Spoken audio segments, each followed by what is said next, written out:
guys, welcome back to my channel Blissful Bindu. So today I wanted to read a quote. So the cold water doesn't get warmer if you jump into it. అంటే చల్లని ఇల్లు వేడిగా అయిపోవు. నువ్వు దూకేసినంత మాత్రాన చల్లగా ఉన్న నీళ్ళు వేడిగా అయిపోవు అని.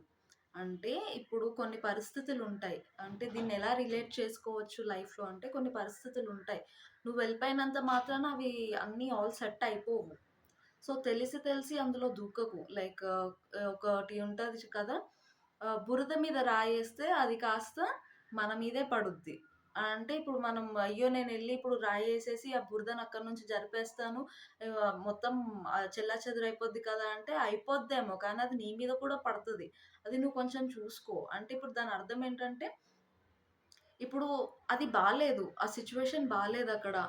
వాళ్ళు ఒకవేళ మనుషులతో కంపేర్ చేసుకుంటే వీళ్ళిలాంటి వాళ్ళు అని తెలిసి తెలిసి మనం వెళ్లి వాళ్ళ నోట్లో నోరు పెట్టడాలు, లేపోతే సిట్యుయేషన్ బాలేని చోటెళ్లి మన అడ్వైస్‌లివ్వడాలు చెయ్యొద్దు. అది అలా చేసినంత మాత్రాన రివర్స్ మన మీదకే అవుతది.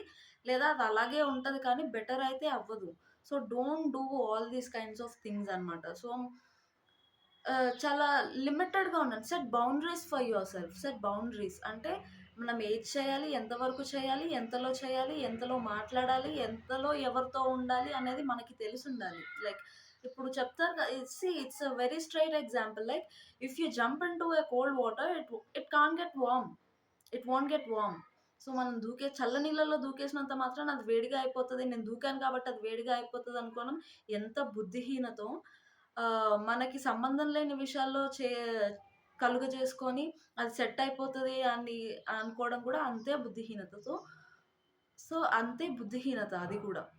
So, we just have to set our boundaries and stay in our limits. So, ఒకవేళ ఈ వీడియో మీకు నచ్చినట్లయితే లైక్ చేయండి, షేర్ చేయండి, కామెంట్ చేయండి and please don't forget to subscribe my channel.